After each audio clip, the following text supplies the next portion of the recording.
smile and live like you want it. Go on, live it, live it, live it. You got this, come on and laugh. Live to be well. Live to be well with Dr. Kim, with Dr. Kim. Live to be well. Live to be well with Dr. Kim.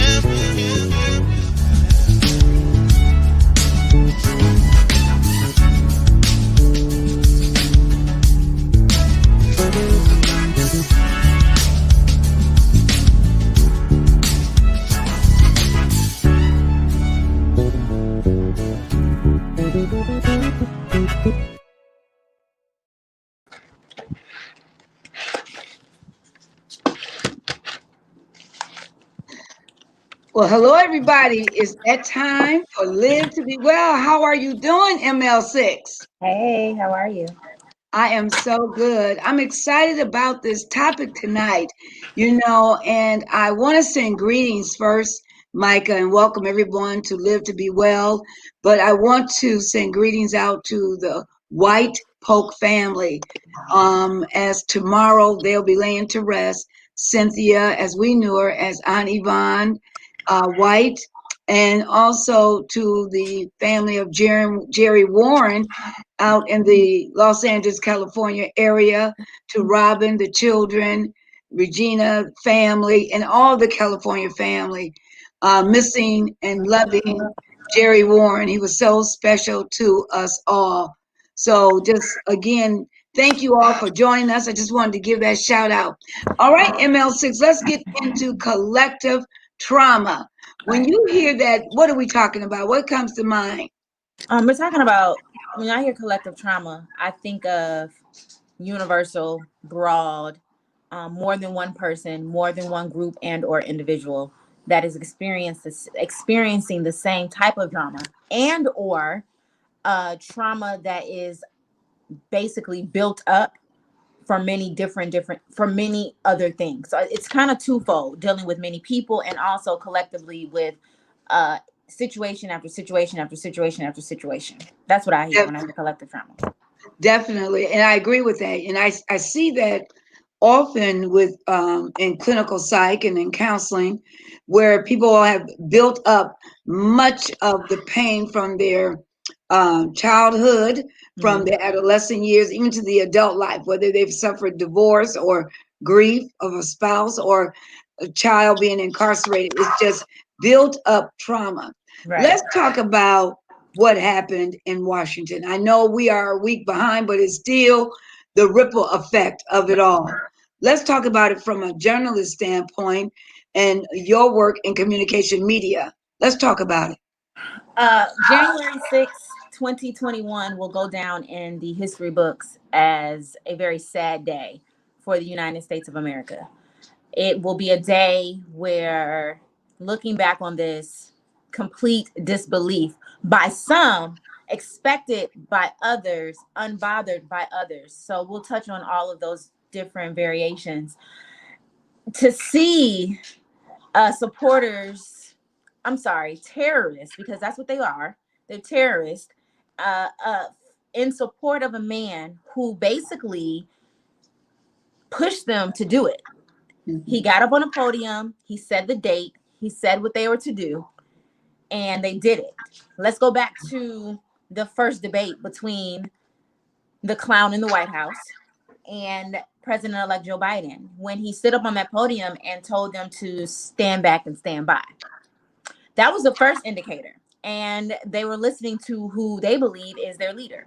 Fast forward to last week, where we all watched on television as these terrorists who live in America literally ransacked the Capitol building, a building where it's pretty hard to get into, to approach. A building where, when Black Lives Matter had their protests, they had all types of military up there. You couldn't even get to the steps.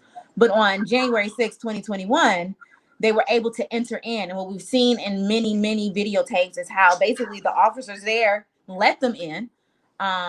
They basically did not try to stop them in some areas, breaking windows, breaking into Nancy Pelosi's office. You know, they were looking for Vice President Mike Pence to hurt him. I believe if they would have found Pence, Pelosi, anyone that's against the clown, that I believe that those terrorists would have killed those people. And it's baffling to me that Vice President Mike Pence is against the impeachment of the clown. And I'm like, sir, he knew you were in that building and he did nothing. He didn't call the National Guard. He did nothing. And if something would have happened, all he's concerned about is calling to make sure that the votes for the electoral vote are his way. He was still calling senators to try and get them to cheat for him. When he lost in November, he lost in December, and he lost again in January. And because of his lies repeatedly, over and over again, via social media, via television, thousands of people felt that it was okay for them to destroy the Capitol in the name of the American people. Absolutely not. And what was baffling to me was the fact that if it were Black people of color, it would not have gone that way. There would have been bullets, fake or real. There would have been tear gas. There would have been beatings. There would have been all types of things that were traumatic. And I remember last week watching the news, and I literally shed a tear, not because of what was happening. That we've been known they act like that. They didn't know that the American people that are unaware and out of touch, they didn't know that they act like that. But we as African American people, we've been known that they act like that. That's but right. I literally sat in my room and I cried because I was thinking about how if this was our people, this would not have gone this way. We would have been, I'm talking about, talked about, called all types of names, this, that, and the third. But it was live on television. And for them to say that it was Antifa, what? No, it was those supporters of the clown that had their flags and they were waving, and they get mad at Colin Kaepernick for taking a knee, but talking about his disrespecting the American flag. But what I saw on last week on the 6th was such disrespect and dishonor to their precious American flag.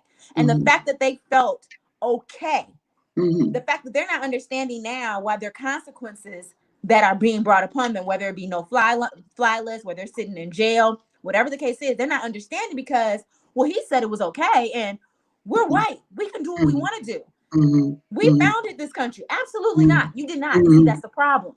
They've been told a lie and they believed a lie for centuries about them being the founders of this country. They were not. So fast forward to last week where they felt like destroying the Capitol building, going after senators with zip ties and to hang them and to beat them and to do all types of who knows what. They felt completely justified. And as a country, we will be traumatized by this for years to come. On top of the fact that we are still very much in a very traumatic pandemic. So you have a pandemic on top of our country being taken over by terrorists that claim to be Americans. It's a lot. It's a lot to uncover, and it's a lot that's going to happen. And right now in the White House, they're trying to figure out, even in the last days of this man's presidency, let's impeach. Right now, there are about 20 plus Republicans that are ready to go. Like, let's do it. Let's impeach. Mitch McConnell, he is the Senate majority leader, only but for a short time. He is saying that he thinks that it should go forth to push that clown in the White House out of the GOP, and also the people that are a part of the GOP that are really tearing it down. That party is crumbling. And it's crumbling because they allowed a man to be president for 4 years and let him do whatever he wants to do. He has not shown any remorse. He has not shown any type of accountability. He is a narcissist, and he is going to continue to believe that whatever he's doing is supposed to be making it great again. But people fail to realize America has never been great, especially for people of color. Let me say this, 3 points that you've made I want to go back to. When you talk about collective trauma, if you're just joining us, we're talking about collective trauma, and I'm on live with my daughter, my beautiful daughter, communication media specialist, ML6. Now, when we talk about, let's unpack this, Micah, let's unpack this a little bit. When you say that it's going to impact us for centuries to come, it takes me right back to slavery and how that is still impacting us as a people in our country as a people. And then number two, the accountability. Well, in order to take accountability, you have to know that something is wrong. Right. You have to realize that there is a problem.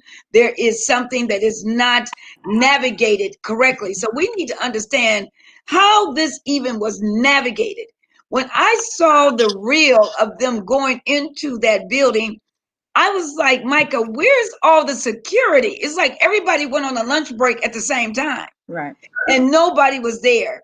And I see this African American guard running up the steps for his dear life. Well, And actually, so, let me correct you. It's been found out that what he was doing, he's actually a hero. He was actually leading them away from the chambers. is that right? He used himself, Mr. Eugene used himself Mr. as a Eugene. diversion to let them not go into the chambers where they were headed. So he literally put the country on his back. A black man put the country on his back to save the Capitol from being further destroyed. He led them to other police officers so that he could have backup. Yes. So it was found out yesterday as to what exactly, because when you look at the video, you thought that he was getting bullied. Nah, he was smart enough to say, lead them to where they need to be so I can have backup. So we salute and honor and we applaud Mr. Eugene for being a strong black man in the midst of that, because even for him, he was literally outnumbered. But to me, I believe that he had his guardian angels there with him, helping him along the way to get him to help, because all of those people, they were on 10. And you better believe every one of the people running up in there were racist. They were. So they were definitely going to take his life. Yeah, let's talk about, when you look at, again, collective trauma, you said this is the third thing, dealing with what happened that day, and then being in the midst of the pandemic, and the numbers are rising even more so. What I saw there in Washington were those individuals who weren't even wearing masks. Majority of them, or I didn't have, I wasn't counting, but I saw individuals not even being concerned about their health. Let's talk about that. We got to understand, these are the same people who don't believe the virus is real. Again, because their fearless leader, their coward leader stated that it was a hoax. He never got behind it. He did not wear a mask. Then he gets it, quote unquote. And then he says he's immune to it. So they're like, oh, well, if he's immune, I'm definitely immune. Those people have never taken it seriously. They think that it's a hoax. So why would they go to a rally for him, go try to take down the Capitol building for him and have on masks? They have no regard for America. These people have been given the okay to open their racial Pandora box. And they feel like this is our land. Nothing is going to take it from us. He supports it. We support him. He's the leader. He's this, he's that.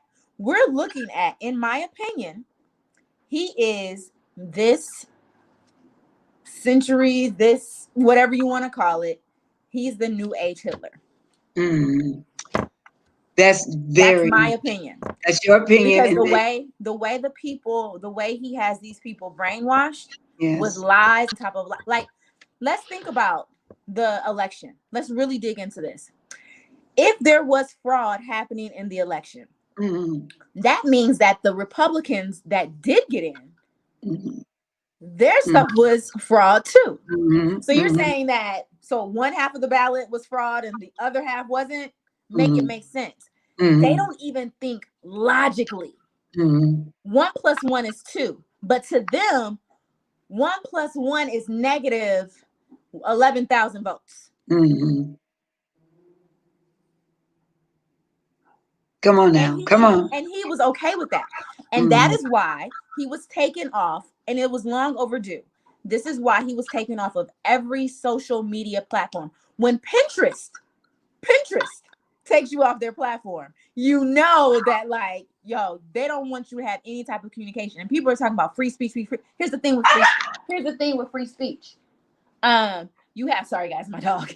You have to understand that he is putting out reckless speech.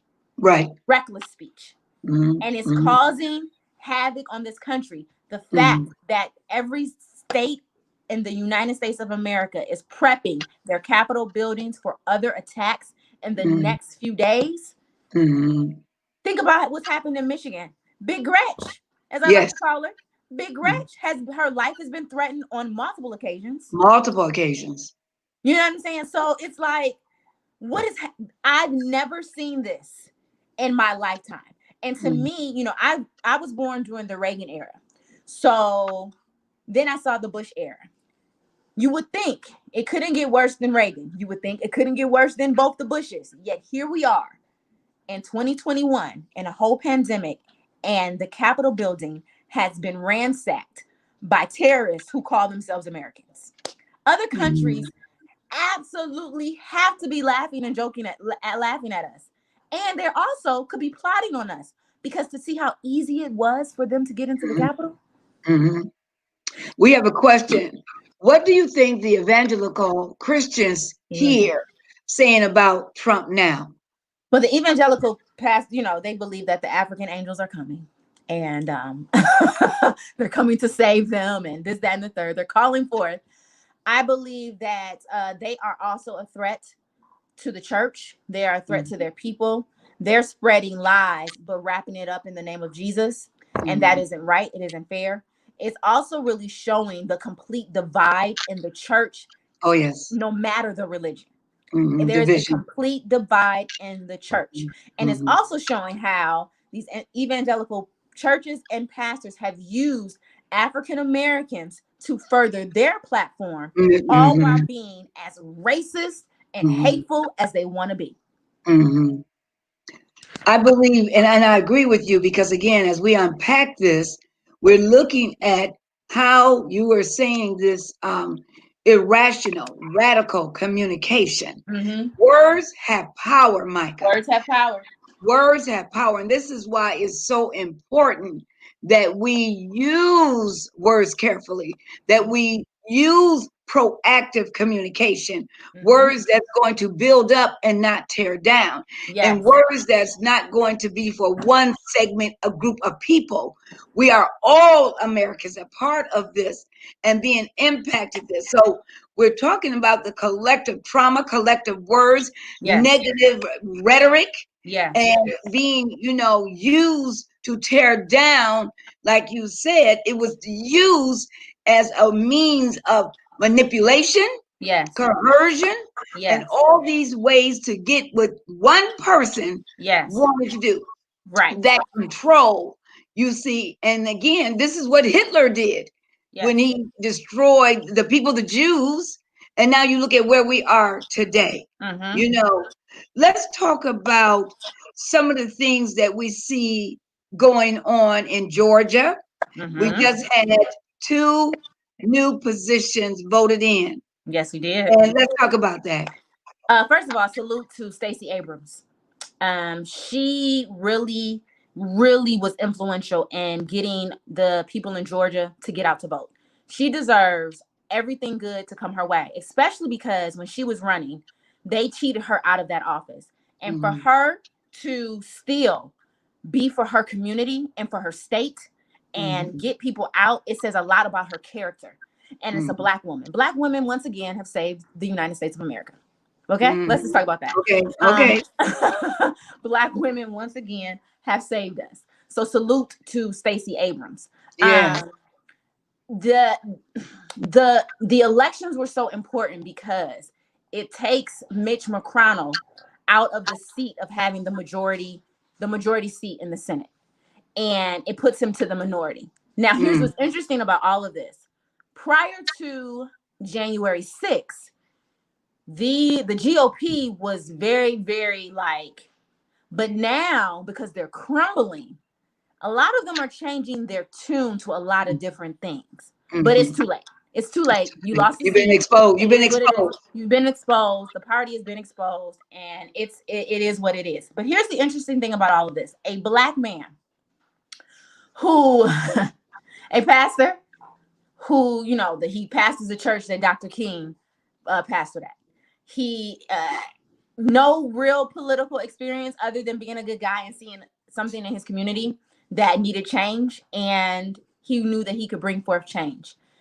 Standing up against this white woman who also had zero experience, but she had the money and the backing, and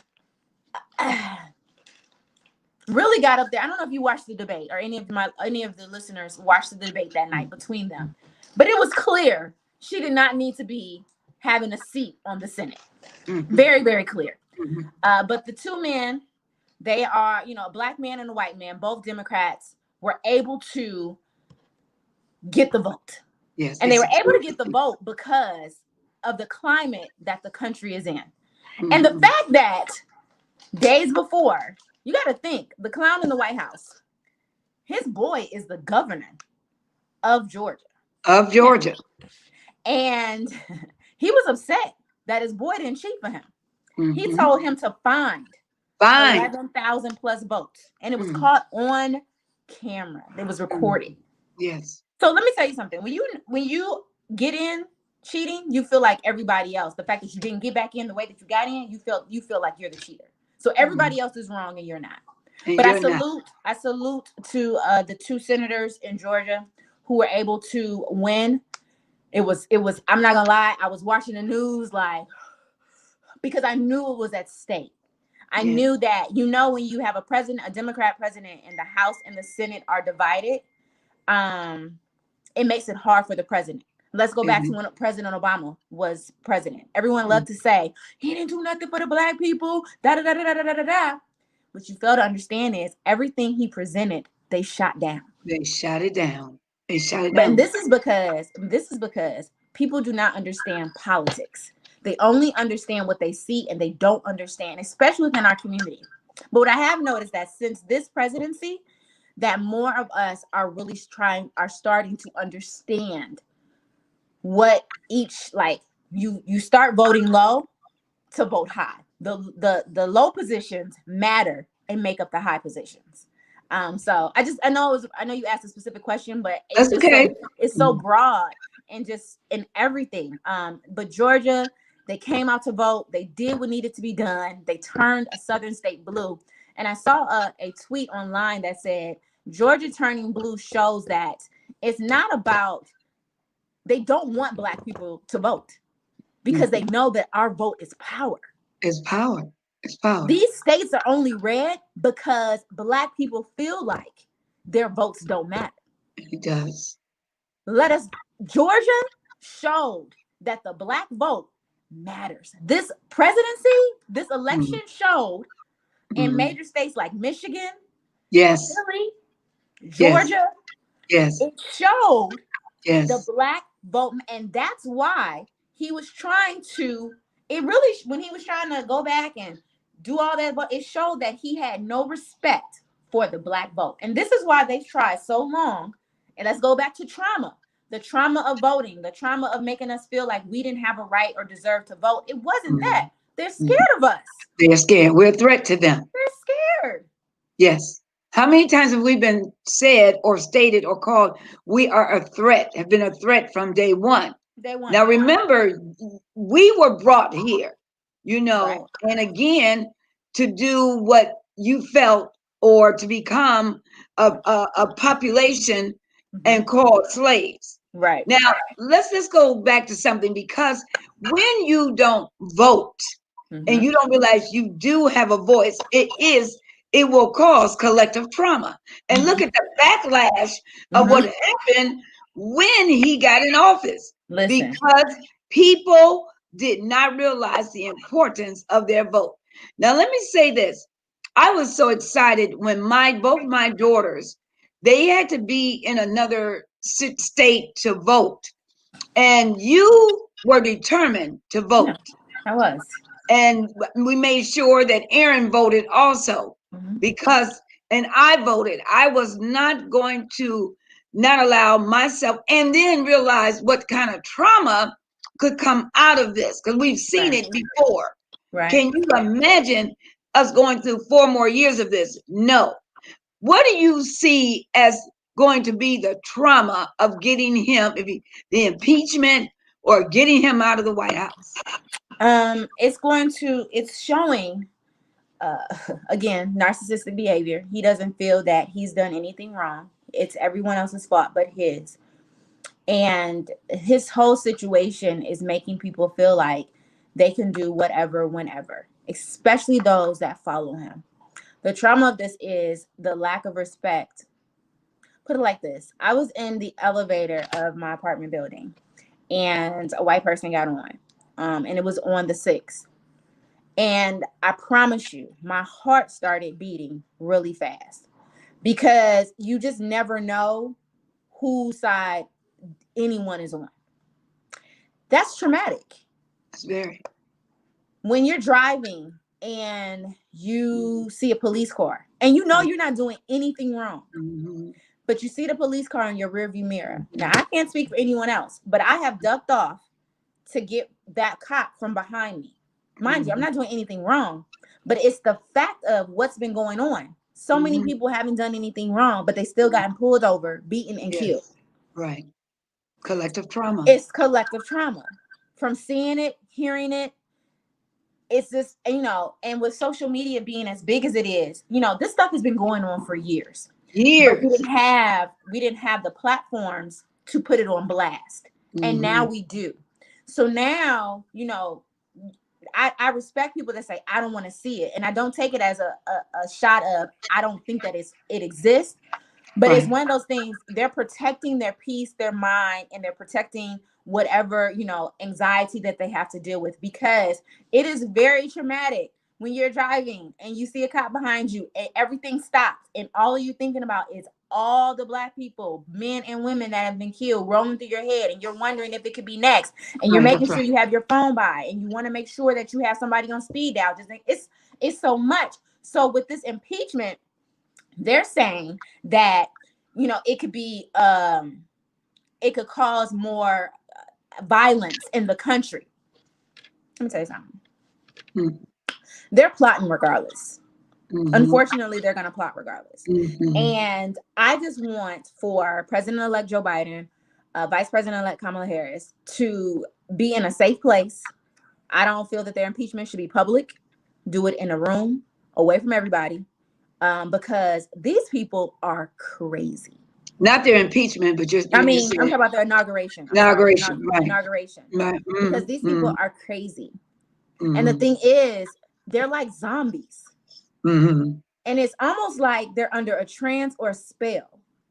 And they're so angry and bitter. And the crazy thing about it is, majority of the people that are for him, he would not blink twice for them. He wouldn't give them a bottle of water. He wouldn't.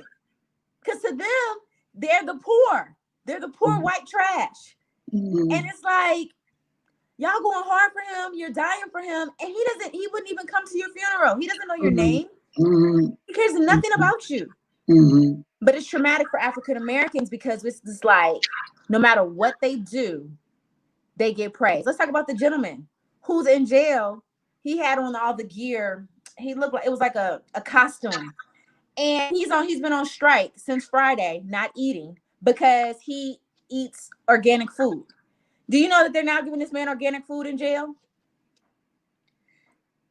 You terrorize the Capitol, and they're giving you special treatment.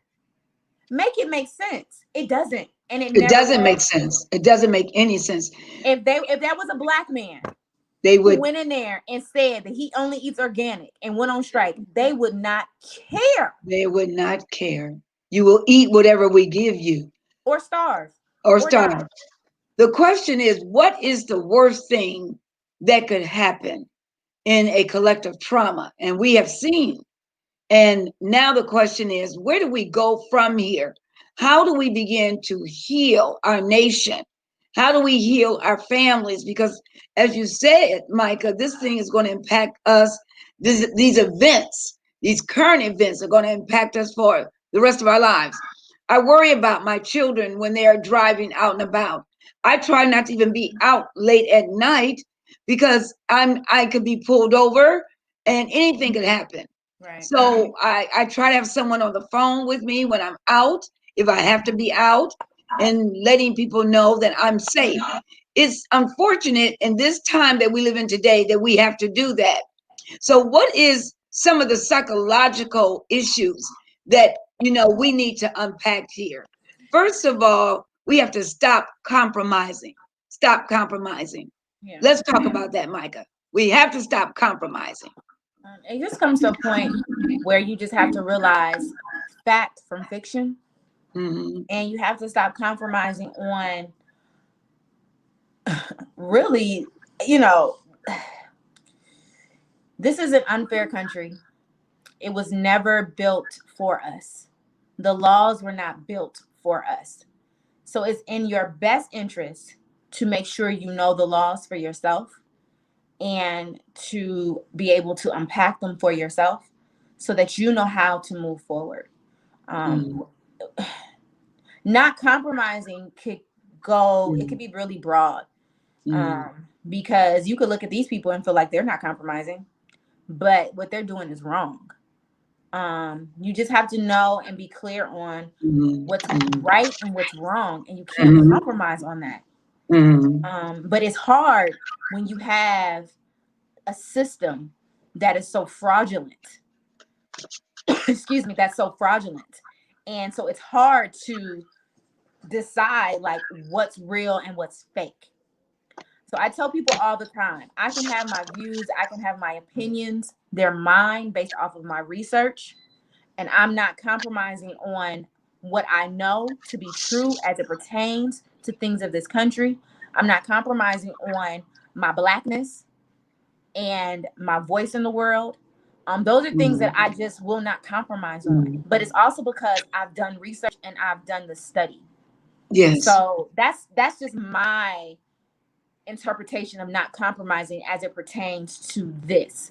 I Mhm. try to tell myself, I'm not, the smartest as it pertains to, I'm not running around here, being Anderson Cooper and this, that, and the third. But I do have I have knowledge of a clear knowledge of what's going on in this country and what has been going on in Mhm. this country. And I believe that I have a way of explaining it so that others can understand it. But I refuse to compromise on knowing what's good and what's bad within this country. And I thank you for that, because the platforms that we have, we are to use them first of all in a godly manner that God gave us the ability to use and put us in position. I heard a scripture Correct. today that God makes room for our gifts in order Right. to put us on the platforms to be able to be used by Him and to Right. open up those doors and unpack knowledge information. That leads me to not making excuses for anyone's bad behavior. And that goes back to our theme for the year: stop settling for might as well. We're Absolutely. not settling. We are going to look at how we can sustain credibility. Right. I think that is very important that we are honest with ourselves. We must stop lying to ourselves that, this is, everything is I've created this problem. I've done this to myself. No, we as a people have been taunted, and we have been trashed, and we have been treated just terribly. Right. And so now it was something you sent me in a text. African Americans are not surprised at this behavior, Right. but white America is surprised. Like, I can't believe this has happened. Like this is just unbelievable. Mm-hmm. Instead of saying this is unacceptable, you Mm-hmm. understand? And no one is being held accountable. So we look at, I'm not going to compromise solution. I'm not going to make excuses. I'm not going to settle for what you tell me. I'm going to do my own research, Mm-hmm. but also to the fact that I'm going to be credible in what I say to you and what I speak to other people. Let's talk about credibility, because truly this man has no credibility whatsoever. He has none. And I go back and I think about, 4 years ago when he was elected and trying to figure out what that party was thinking. But then I thought about it. They were even surprised that he Mhm, won. mhm, They were even surprised. And, You go there yesterday. There was old footage that was released of a lot of GOP members who were stating, you know, what would happen if the clown that's currently in the White House were to get in office. And it's funny that they knew that, but yet, as his presidency continued, it's almost like their whole dialogue changed, and they too got under this spell. And all of a sudden, it's like you knew before, but during you accepted and allowed the bad behavior. And then when January 6th occurs, you're acting shocked and surprised.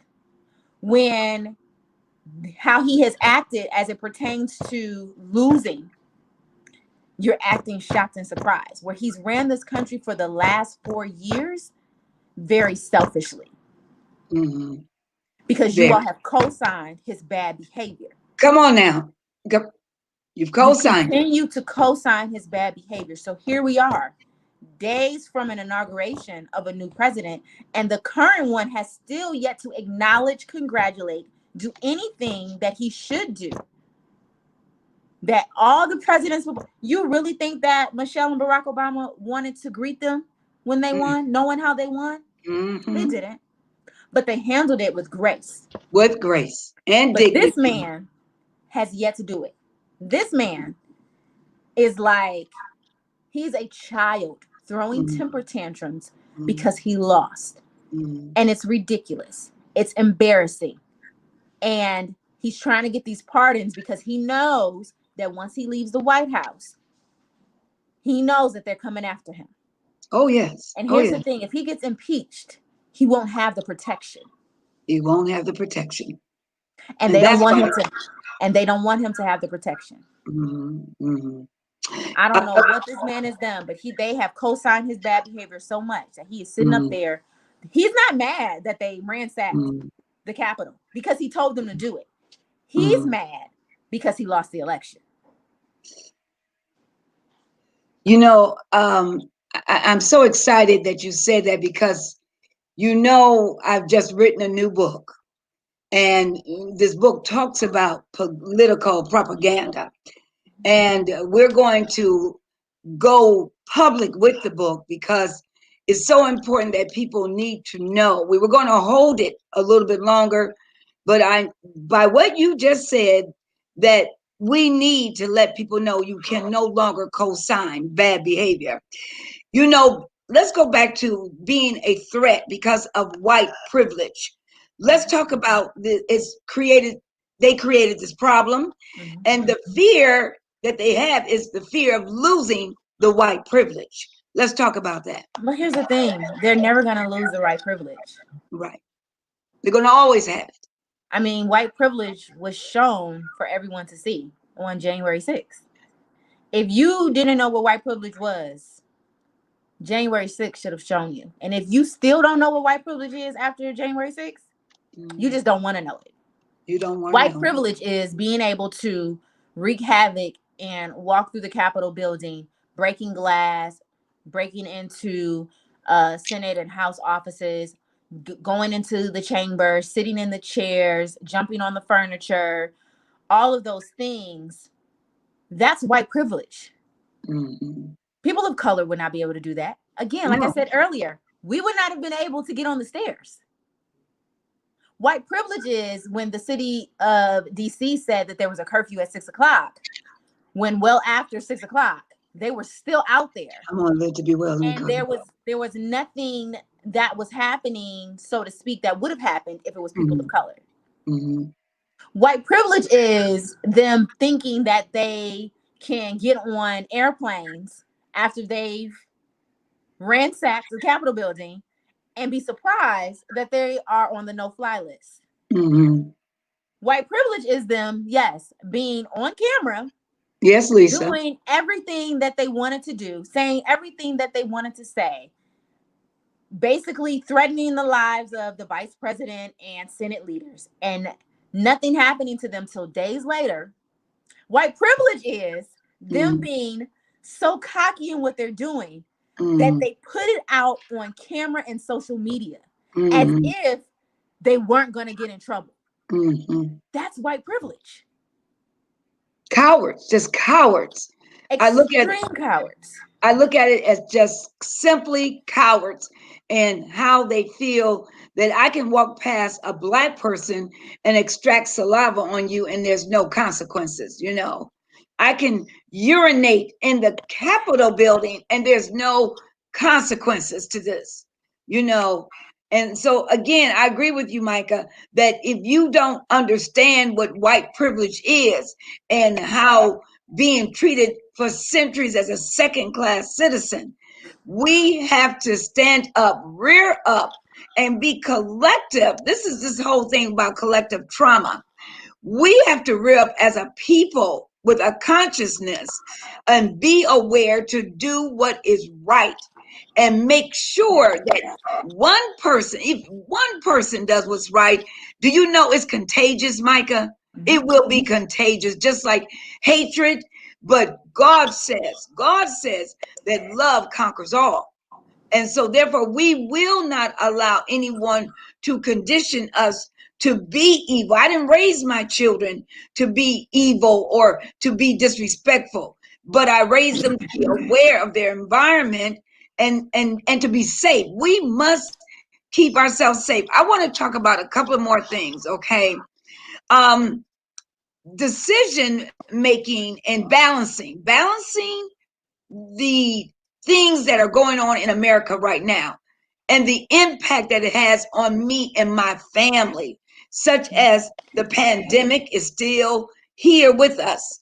And how do I look at my life based on not being white, seeing what happened on January 6th, and being able to balance my life and maintain or keep my stress level reduced or keep my anxiety, my depression. All these things are just like when you got on the elevator, Micah, you said that your anxiety started to rise because you just don't know what side people are on. Right. So when we look at balancing things in our lives, you know, what are some of the things that you are doing as an African American young woman today? First and foremost, it's about protecting your peace. Even in the midst of this, like as much as I love news, as much as I love media, I have to take time away from it. I Yes, have to say, you know what? I'm gonna watch the Cosby Show, or I'm gonna watch A Different World.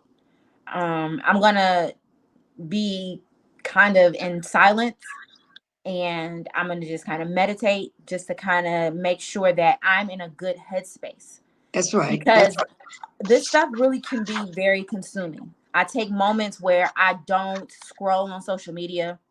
I don't, if I don't have anything to say, I won't get on Twitter. No need to scroll. I just won't even open any of the apps because I feel like it's everywhere. And because again, social media, it's a gift and a curse. And it will, you go on there for one thing and you find yourself on there for 2 or 3 hours, consumed with everybody else's life and their post and this and the third, and your whole day is wasted. We're not doing that. We're not doing that. So I have made it a point to protect my peace, protect what I see, protect what I watch, just because it can be overwhelming. Mm-hmm. And like today, I wasn't, my sinuses are acting crazy, and I literally did nothing today. I watched a little bit of CNN prior to this to kind of see if there were any breaking news, and it was, but I didn't spend my day to day watching CNN all day because I can do that. I will start and end with CNN, Mm-hmm. I know people like that. Mm-hmm. and it's a lot. It is a lot. And so I'm just in a place now where you have to protect your peace. You have to make sure that you are balancing what you hear, what you see, and what you're taking on, because this stuff is heavy, ladies and gentlemen. It's extremely heavy. It's time consuming. It's brain consuming. Mm-hmm. And you will have anxiety for no reason based off of something because of something you saw on social media or the news, and because it's just so much, and then you're walking around here in fear. See, that's what I'm not going to do. You know what I'm saying? But I will be aware, but I'm not going to be walking around here in fear. but I will be aware. That's good. And That's going good. back to what you were saying about love conquering all, hatred is a taught behavior.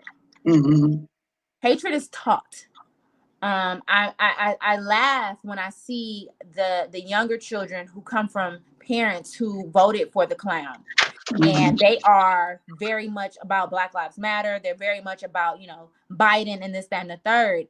They refused to conform to living in the hatred that their parents were trying to force them to be under. It comes to a point where you have to make a decision for yourself. What are you choosing and how are you choosing to live your life? This is going to be a very difficult 4 years for Biden. Very difficult, because they're coming in under such mess. They're coming in dealing with 75 million Americans who did not vote for him, who are under a spell, who feel like their peace has been disrupted because their clown isn't back running what he feels to be a circus. Mercy. And it's unfortunate. So for the listening audience, I promise you it is okay to log off. I promise you it's okay to turn the TV off. I promise you it is okay to breathe. Yes. We've been holding our breath for so many days for 2020, entering into 2021. Take days to breathe. Take days to breathe. You do not have to hold it in. I like that. You do not have to hold it in. It is okay to breathe. It is okay to, laugh. It is okay to cry. It is okay to just be. Some of us feel like you have to do so much. It is okay to just be. Be. Just be. Yes, be still. Figure out who you are. Parents, have conversations with your children. Husbands and wives, have conversations. Females, ladies, if you're married, talk to the man in your house. See how he's feeling about being a Black man in America. Fellas, talk to your women. Talk to her and understand how she feels being a Black woman in America and really holding the country on her back. Come on. Have conversations with each other. Don't just assume because you're living in the same household that they're okay when they're literally not. They could easily be in the shower crying their eyes out. Crying. Have conversations. Yes. Call your grandmother. If you're blessed to still have her alive, call your moms, your fathers.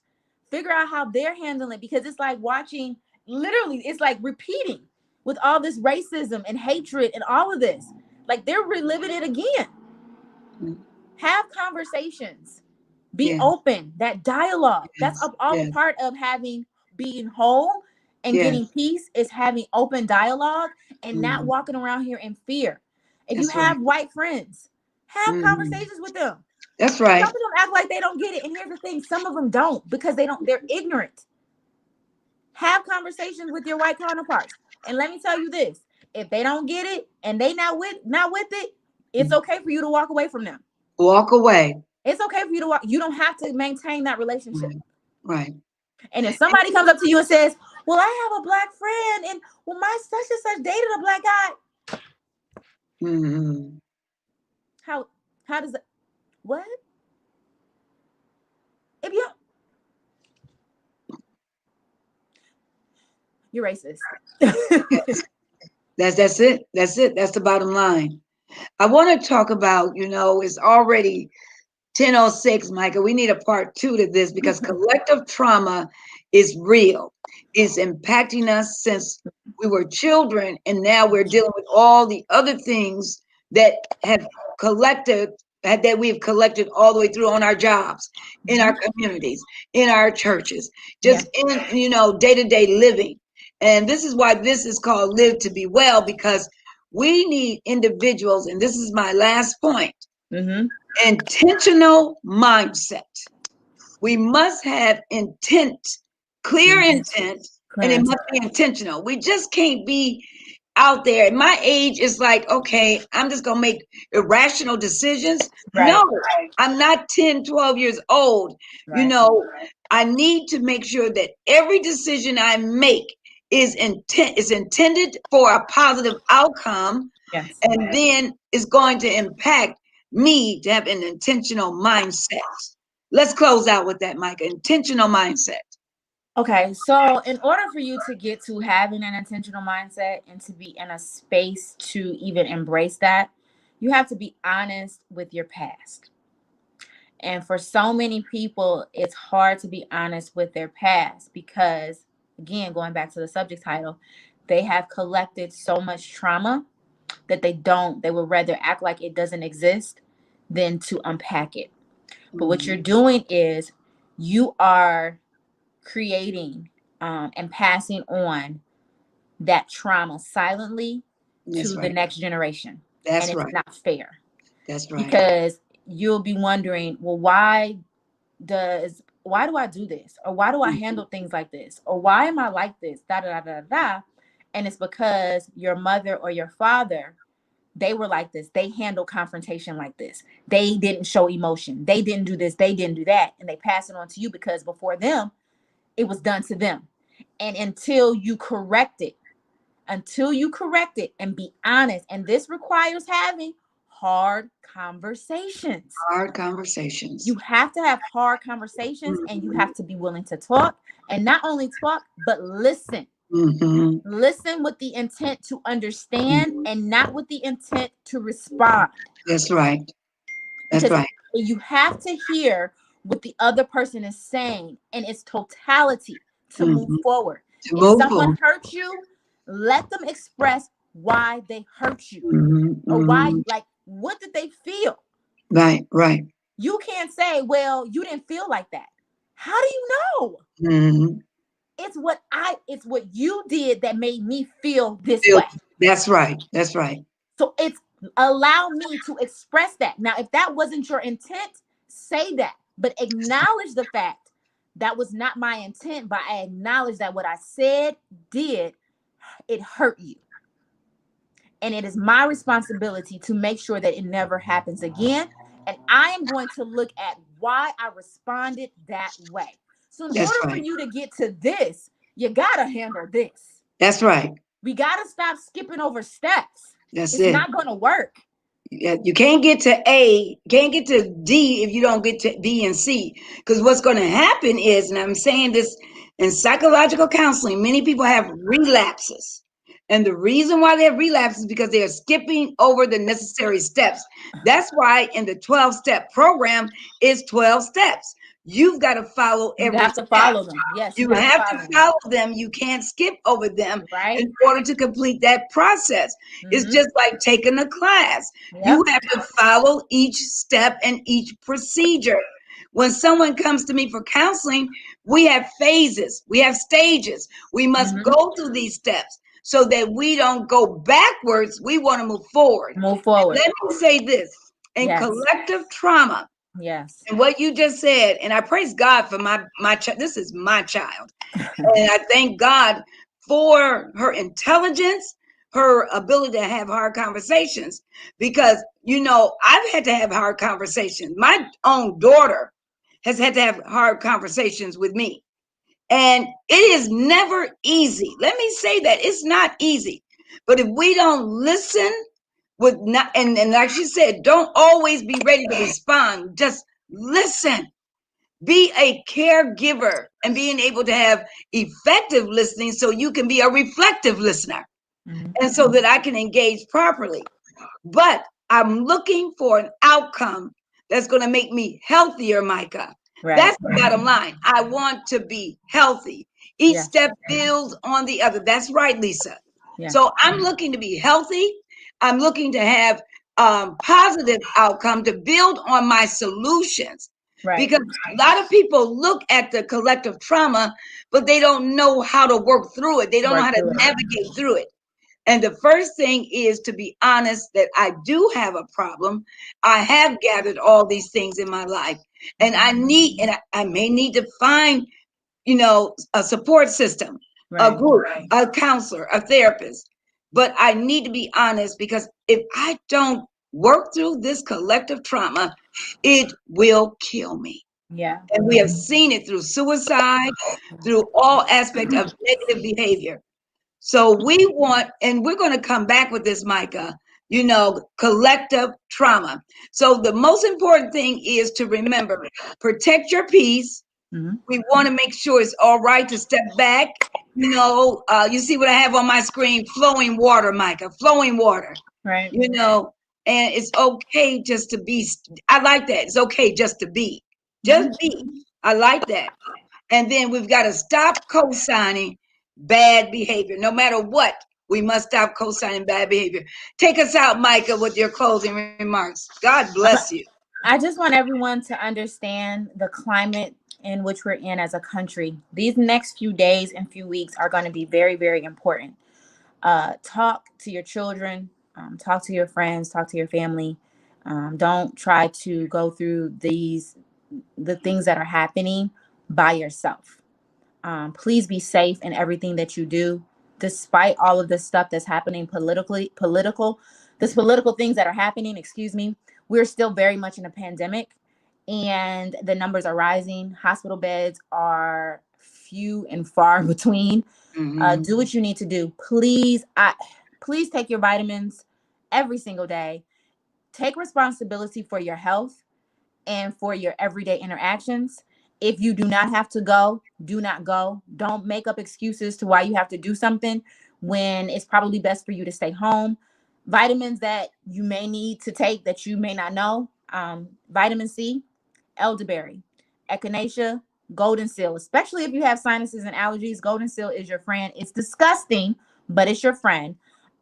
Zinc, omega 369, and I cannot stress this enough. My people, my beautiful Black people, please take your D3. Take your D3 as much as you can in the morning and at night. Get you some ginger tea to drink at night. You are responsible for your health and for your immune system.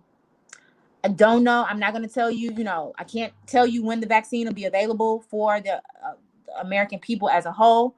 But in the meantime, do yourself a favor and take responsibility for your immune system. Wear your mask, wash your hands, be clean, watch where you go, watch who you are around. It is okay to say, I decline the invitation.